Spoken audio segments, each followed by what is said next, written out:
الفاتحة. أعوذ بالله من الشيطان الرجيم. بسم الله الرحمن الرحيم. الحمد لله رب العالمين الرحمن الرحيم مالك يوم الدين. إياك نعبد وإياك نستعين. اهدنا الصراط المستقيم صراط الذين أنعمت عليهم غير المغضوب عليهم ولا الضالين آمين. السلام عليكم ورحمة الله وبركاته. الحمد لله والصلاة والسلام على رسول الله سيدنا محمد بن عبد الله وعلى آله وصحبه ومن والاه. أشهد ونشهد أن لا إله إلا الله وأشهد أن محمدا عبده ورسوله. اللهم فصل وسلم على سيدنا محمد عبدك ورسولك النبي الأمي وعلى آله وصحبه وبارك وسلم. ثم أقول رب اشرح لي صدري ويسر لي أمري واحلل عقدة من لساني يفقه قولي أما بعد. Alhamdulillah, yang pertama-tamanya kita merafakkan kesyukuran kehadiran Allah Subhanahu wa taala, kerana dengan limpah kurnia dan juga dengan rahmat Dia, alhamdulillah, malam ni kita masih lagi dapat bersama-sama di dalam rumah Allah Subhanahu wa taala ini. Kita doa dengan Allah Ta'ala, mudah-mudahan salat kita, zikir kita, doa kita, ianya akan diterima di sisi Allah Subhanahu wa Ta'ala. Allahumma amin. Dan kita terus baca pasal insya-Allah ni cepat. 8-12 minit pun dah insya dah kan. Yang mengajak pula jenis tak pandai nak meleret banyak-banyak. Tu insya-Allah. Jadi kita terus baca insya-Allah. Hadis yang ke-35 malam ni. Dia kata bismillahirrahmanirrahim. Qala muallif rahimahullahu ta'ala wa nafa'ana bi'ulumihi fid darain amin. Hadis yang ke-35 dia kata an Abi Hurairah radhiyallahu anhu qala, daripada Abi Hurairah radhiyallahu anhu. Tuan-tuan, Abu Hurairah ni kita tak perlu terang siapakah dia Abu Hurairah, kerana dalam siri-siri bacaan hadis kita sebelum ni kita dah terang panjang lebar berkenaan dengan Sayyidina Abi Hurairah radhiyallahu anhu wa ardah. Jadi semua orang dah tahu dah Abu Hurairah ni dia adalah gelaran saja yang membawa maksud ayah ataupun bapa kepada kucing. Dan nama betul dia siapa? Abdul Rahman Sakharu Ad-Dawsi, yang tu nama Abu Hurairah radhiyallahu anhu. Baik. Maka dia kata qala, maka berkata Abu Hurairah, qala Rasulullah sallallahu alaihi wasallam, Rasulullah sallallahu alaihi wasallam dia telah berkata. Tuan-tuan, Nabi sebut apa? Pertama sekali Nabi kata la tahasadu. Kamu jangan, kata Nabi, dengki mendengki antara kamu, kata Nabi sallallahu alaihi wasallam. Kemudian Nabi kata lagi wala tanajashu, dan jangan kamu tanajash. Dan tanajash nanti kita akan terang, perniagaan yang diharamkan, yang dinamakan sebagai an-najash. Nanti kita terang. Wala tabaghadu, dan janganlah kamu saling bertengkar. Tabaghadu, janganlah kamu saling bertengkar, kata Nabi sallallahu alaihi wasallam. Wala tadabaru, dan janganlah pula kamu saling tak tegur menegur di antara satu sama lain, kata Nabi. Wala yabi' ba'dukum 'ala bai'in ba'd. Dan janganlah dia menjual sebahagiannya di atas perniagaan orang lain. Yang ni kira potong kiu lah. Potong kiu, kemudian dia pergi ambil orang punya zabun. Orang punya zabun. Zabun ni apa dia? Dia pergi potong orang punya customer. Lebih kurang macam tu. Zabun bahasa Arab, customer bahasa orang putih, Melayu lah. Pelanggan macam tu. Baik, kemudian Nabi SAW kata, wakunu, sepatutnya jadilah kamu semua ibadallahi ikhwana. Kamu kena jadi hamba-hamba Allah Ta'ala yang bersaudara, kata Nabi. Al-muslimu akhul muslim.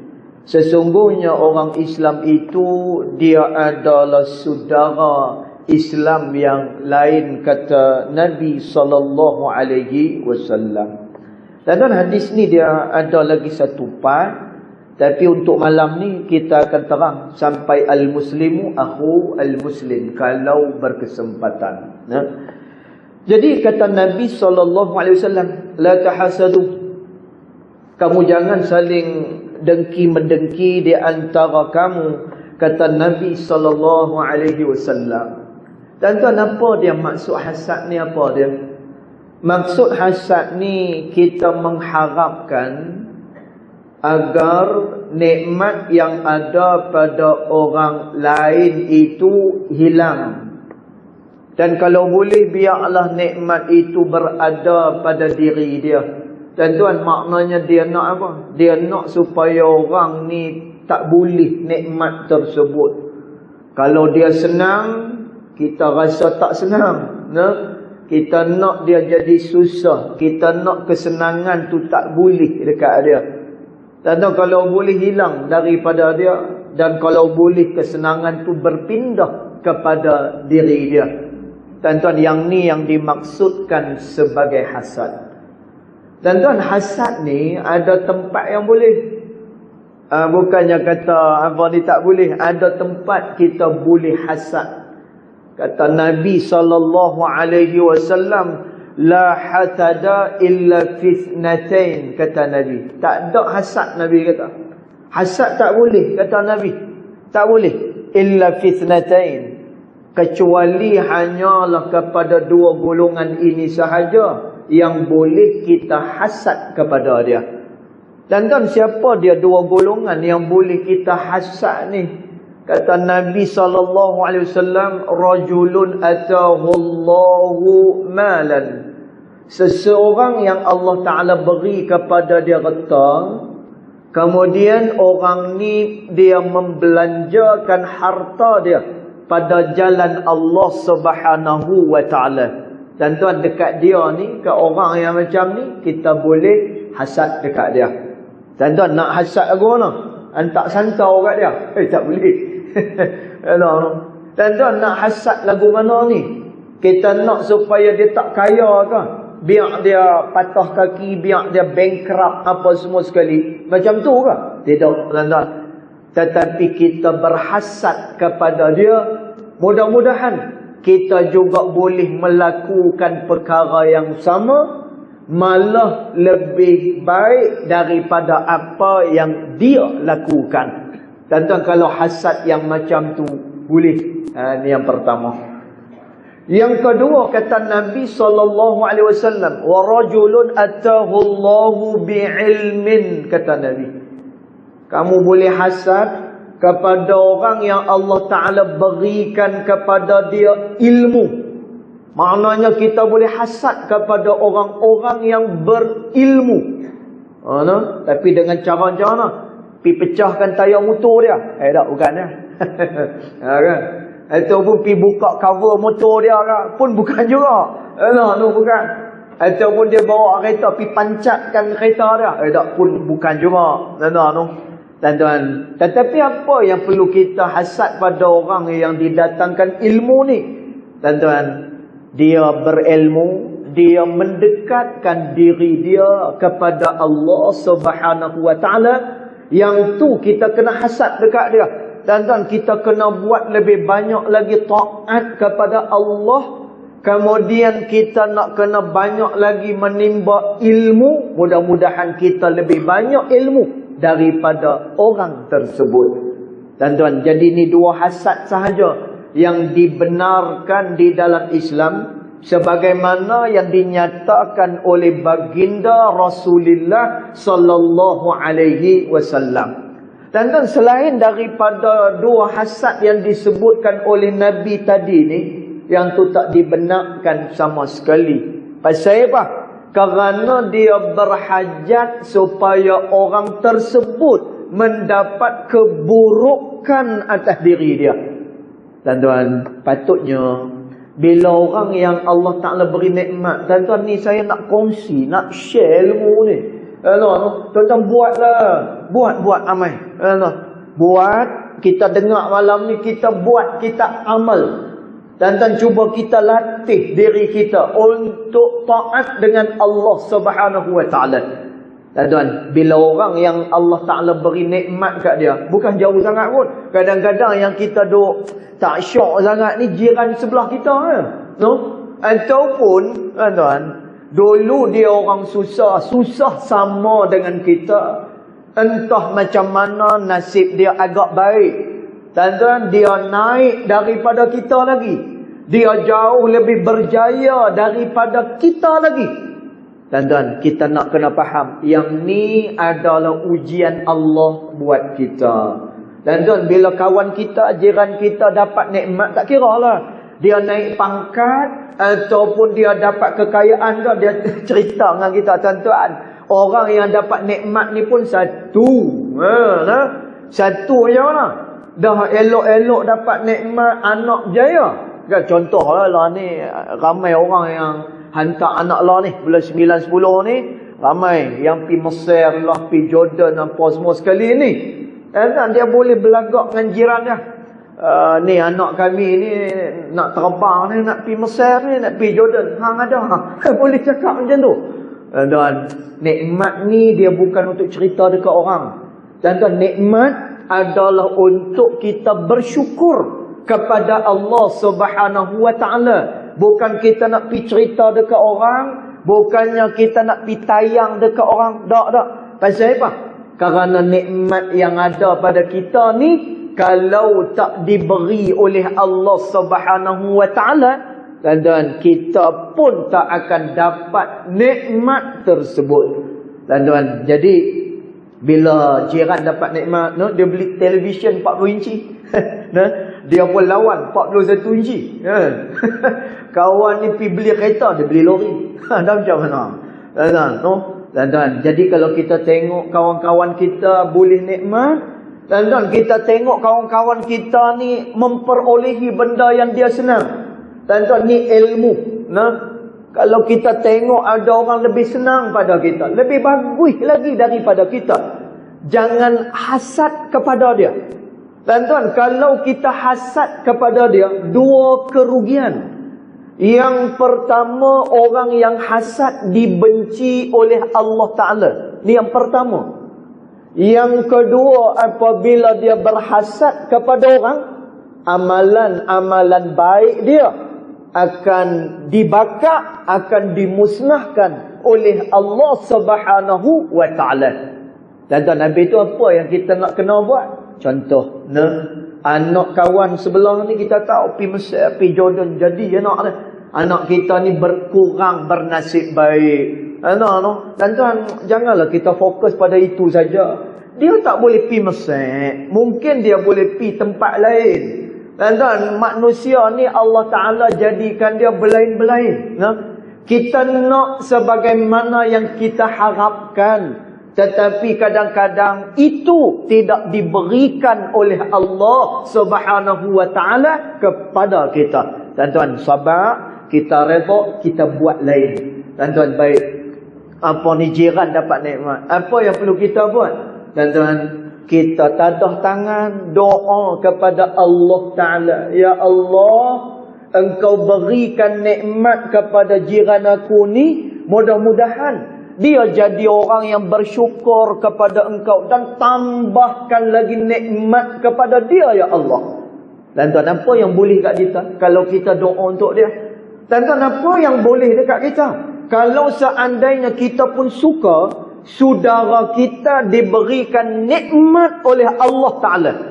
Tuan-tuan, dalam riwayat sebut malaikat rahmat mai dekat dengan kita. Malaikat rahmat mai dekat dengan kita. Tuan-tuan, dia duduk dekat ni, dia saja-saja dekat dengan kita. Dok, tuan-tuan.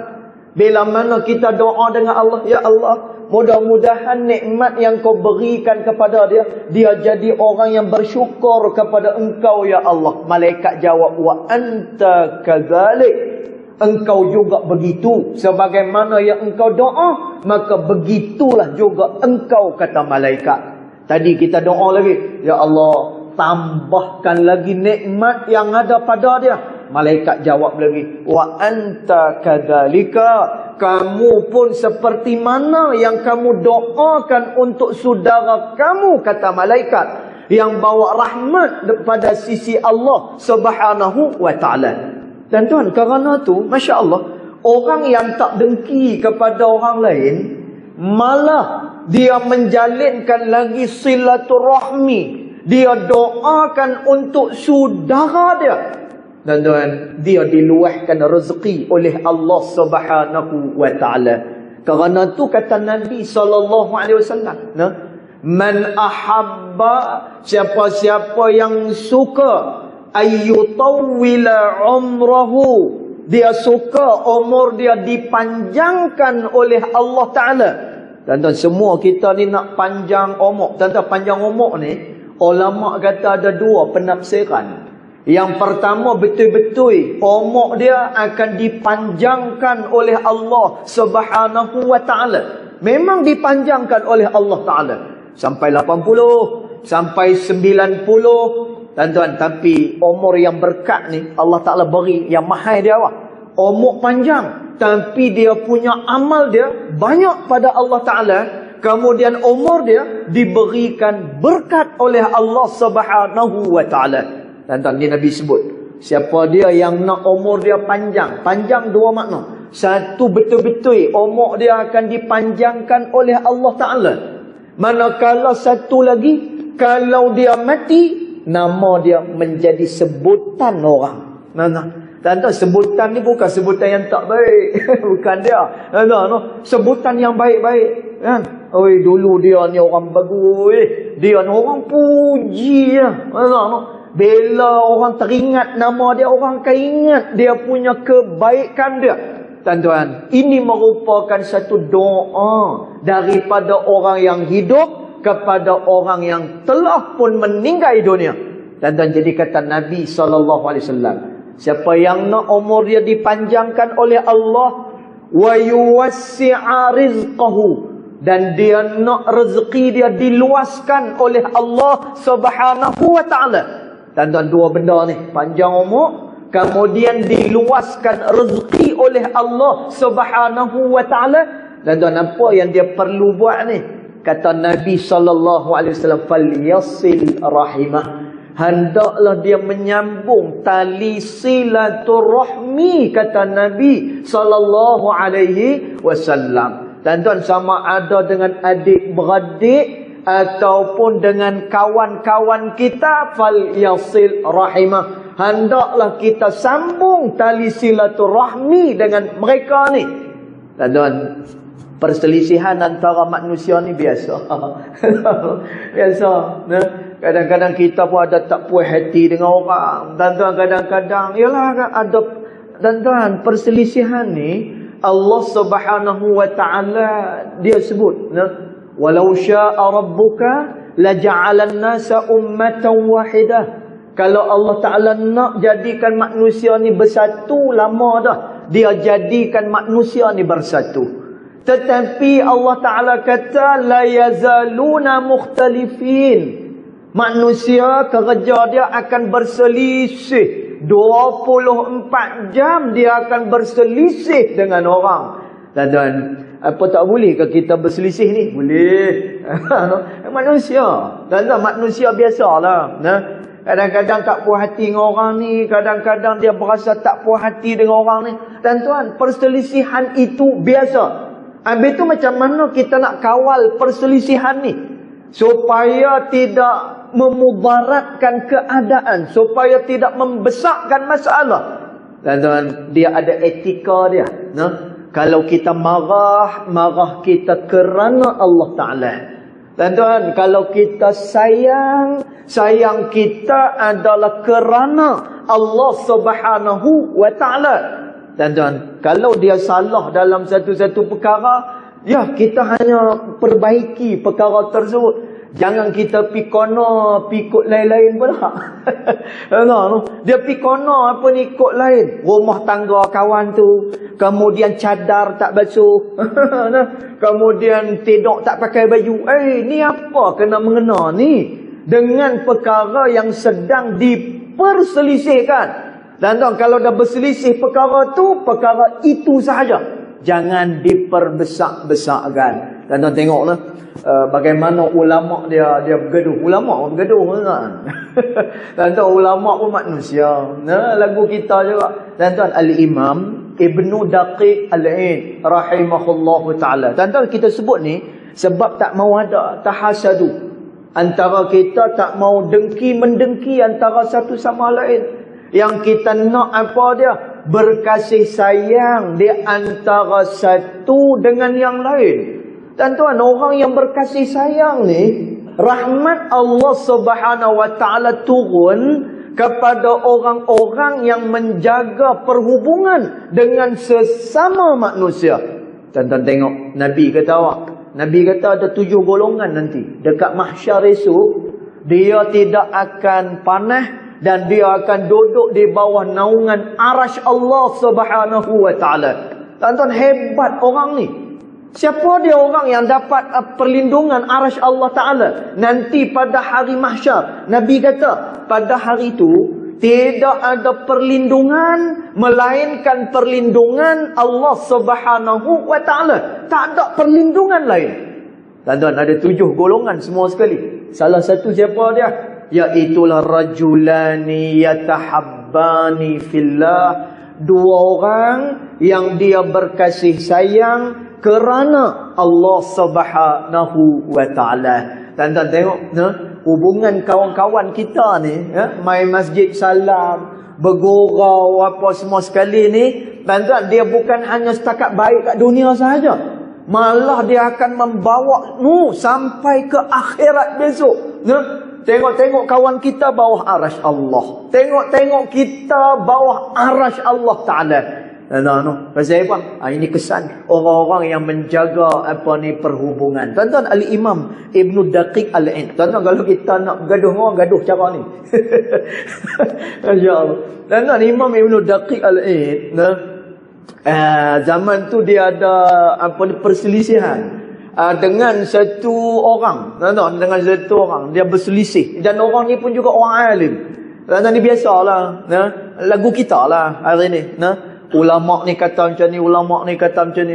Tuan-tuan, saya orang ceritalah yang duduk dekat majlis fatwa kan, fatwa yang dikeluarkan tu. Tuan-tuan, bila fatwa keluar, kita baca kertas kepinnya kan. Fatwa, okey, pejabat mufti dia bawa keluar fatwa tentang hukum sekian-sekian, yang ni hukum dia sekian-sekian. Kita pun kata, oh senang buat keluar fatwa ni.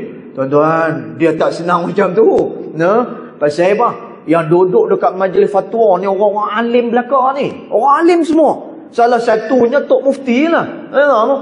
Tuan-tuan, bila bincang, yang ni kata pendapat ni, yang ni kata pendapat ni, seminggu tak habis lagi. Allah, seminggu tak habis lagi. Ni depa cerita lah, saya tak duduk kat situ lah. Tapi depa duduk cerita, seminggu tak habis lagi. Tuan-tuan, bincang yang ni kata macam ni, yang ni kata macam ni.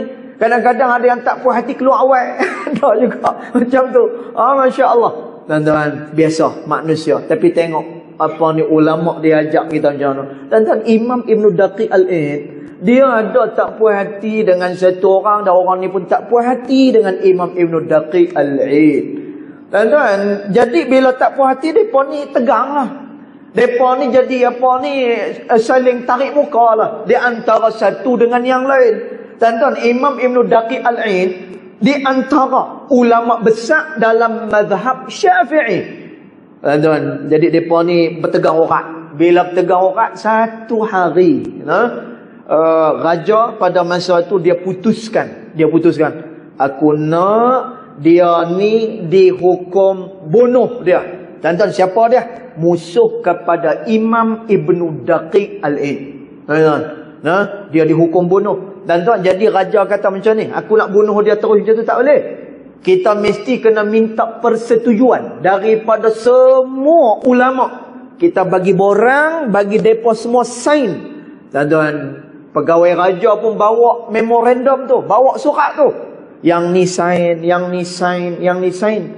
Sampai kepada Imam Ibn Daqiq Al-Aid, pegawai istana ni kata apa? Dia kata, wahai Ibn Daqiq, dia kata, wahai Ibn Daqiq, hari ni hang akan puas hati. Dia kata, pegawai istana pun dia buh minyak lagi. Dia pergi bubuh minyak. Dia kata apa? Hari ni hang puas hati. Dia kata, mesti hang puas hati punya. Tuan-tuan, Ibn Daqiq tanya, pasal apa? Pasal apa hari ni aku mesti gembira? Tuan-tuan, pegawai istana kata apa? Ni, raja, dia dah jatuhkan hukuman mati kepada musuh kamu yang selama ni kamu duk bertegang orat dengan dia. Dia ni kena hukum bunuh. Tuan-tuan, jadi Ibn Daqiq Al-Aid ni dia apa ni dengar macam tu, mana aku baca surat dia kata. Tuan-tuan, Imam Ibn Daqiq baca surat tu, baca semua ulama dah tanda tangan. Hanya tunggu tanda tangan daripada Imam Ibn Daqiq Al-Aid. Tuan-tuan, Ibn Daqiq Al-Aid baca. Dia kata apa? Aku takkan sign surat ni. Tuan-tuan, aku tak akan sign surat ni. Tuan-tuan, pegawai istana tanya, pasal apa kamu tak mau sign? Tuan-tuan, Ibn Daqiq Al-Aid kata, haram kita menumpahkan darah saudara kita yang sama-sama beriman kepada Allah Subhanahu wa taala. Tuan-tuan, tengok, walaupun depa ni bertegang orat apa semua sekali, tapi ada perkara-perkara yang masing-masing sepakat. Tuan-tuan, yang perkara tu tak masuk pun dalam masalah peribadi mereka ni. Tuan-tuan, kalau saya tak kata tuan-tuan, saya. Kalau dengar kata musuh saya ni nak kena apa, biar habis yang tu, kata lah. Kita biasa macam tu lah. Tuan-tuan, jadi yang paling besar lah ni apa dia? La tahasadu. Jangan kita saling dengki-mendengki di antara satu sama lain. Kerana apa? Tuan-tuan, dengki-mendengki ni, kata Nabi SAW, iyyakum wal hasada. Nabi kata, kamu kena jauhkan daripada sifat hasad ni, kamu kena jauhkan, kata Nabi SAW. Pasal apa? Ni teruk ni. Ni teruk.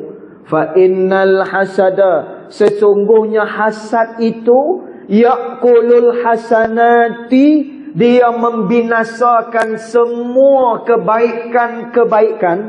Kama ta'kulun narul hataba, sebagaimana api yang memakan kayu-kayu kering, kata Nabi. Au qala al-ushba, ataupun sebagaimana rumput-rumput kering yang dimakan oleh api.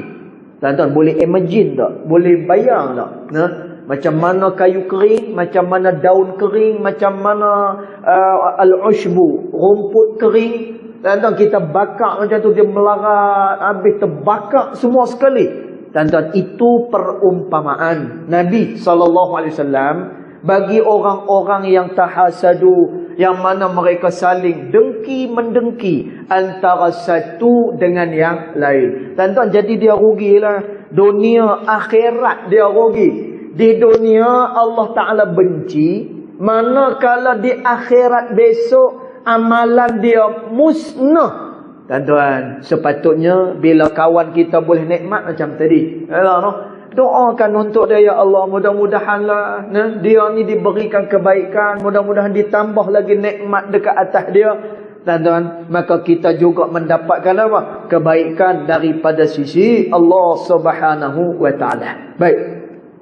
Kemudian yang berikutnya dia kata apa? Wala tanajashu. Nabi kata, Dan janganlah kamu tanajashu. Jangan kamu melakukan perniagaan yang najas, kata Nabi. Tak sebut begitu ya, bukan najas. Kalau najas, najis. Kalau najas tu najis, najas dengan syin. Nabi kata wala tanajashu. Kamu jangan buat perniagaan yang najas, kata Nabi. Tuan-tuan, najas ni macam mana? Najas ni macam mana? Meniaga najas ni. Tuan-tuan, meniaga najas ni haram hukum dia. Tuan-tuan, najas ni lagu mana? Najas ni. Tuan-tuan, dia buat satu pakatan. Dia ada dia punya tim-tim dia. Tuan-tuan, kawan ni dia pergi jual satu barang. Contoh barang apa jual? Apa-apa barang lah, beg lah, contoh-contoh kan. Kalau ada dalam ni yang jual beg, yang ni hanya contoh saja. Tak ada kena mengena yang hidup ataupun yang telah meninggal dunia. Tuan-tuan, contoh beg lah, beg ni. Tuan-tuan, beg ni lekeh, kualiti tak ada. Dia pun dapat dapat bekalan pun entah tepi jalan mana tak tahu kan. Tapi tulis dekat beg ni Polo. Tuan-tuan, tulis dekat sini Camel. Tulis yang barang yang branded. Yang memang barang berkualiti. Tapi hak dia ni cap ayam. Tuan-tuan, dia punya ni cap ayam. Cuma branding saja. Tuan-tuan, tapi dia ada tim. 2-3 orang tim dia. Tuan-tuan, dia buat lagu mana ni? Orang ni dia suruh berlakon. Orang mai datang tengok beg ni, yang seorang ni mai kan. Dia pun mai juga. Ni berapa beg ni? Dia tanya kan. Beg ni harga dia 500 harga dia. Oh 500 tu. Dia pun pergi tengok apa semua sekali. Dia pun kata, "Oi, bagus beg ni. Bagus beg ni." Beg ni daripada London kan. Dia kata, padahal beli kat pasar karat kan. Tapi yang ni yang berpakat dengan dia ni. Dia pergi cakap macam tu. Dia bagi testimoni. Senang cerita macam tu. Padahal dia pun tahu barang tu lekeh. Tapi dia memperakui barang tu adalah barang yang elok. Tuan-tuan, yang ni namanya perniagaan najas. Tuan-tuan, jadi kawan dia kata, ni barang ni daripada London. Oh, London. Dia kata, kan? Saya tahulah sebab ni saya ada adik yang duduk di sana. Kalau brand London ni memang dia ada macam ni sikit. Ni tahan ni, bagus ni. Dia kata. Tuan-tuan, tujuan dia supaya apa? Supaya pelanggan yang tak tahu apa ni, mereka terpengaruh dengan lakonan tu.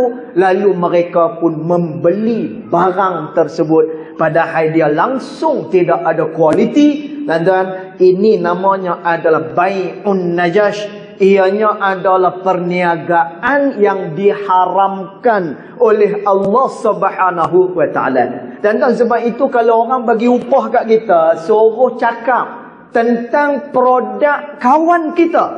Tuan-tuan, hati-hatilah. Biar kita dah pakai dulu, biar kita dah rasa dulu, dan biar kita dah rasa dah dia punya kesan dia. Barulah kita beritahu kepada orang khasiat dia macam ni, kualiti dia macam ni. Tuan-tuan, kalau dah kita termasuk dalam orang yang berpakat dengan bai'un najas ini, perniagaan yang diharamkan oleh Allah Subhanahu wa taala ini. Tuan-tuan, sebab itu bagi orang-orang yang meniaga, kita jangan cari jumlahnya. Tuan-tuan, jumlah kita jangan cari jumlah. Tetapi yang kita cari apa dia?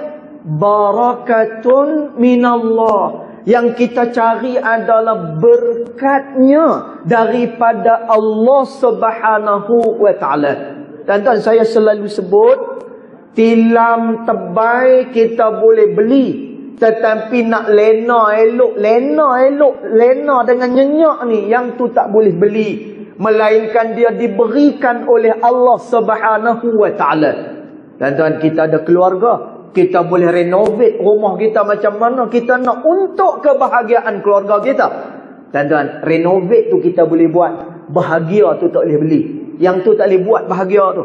Bahagia tu dia mai daripada Allah Subhanahu wa taala. Tuan-tuan, duit banyak kita boleh buat.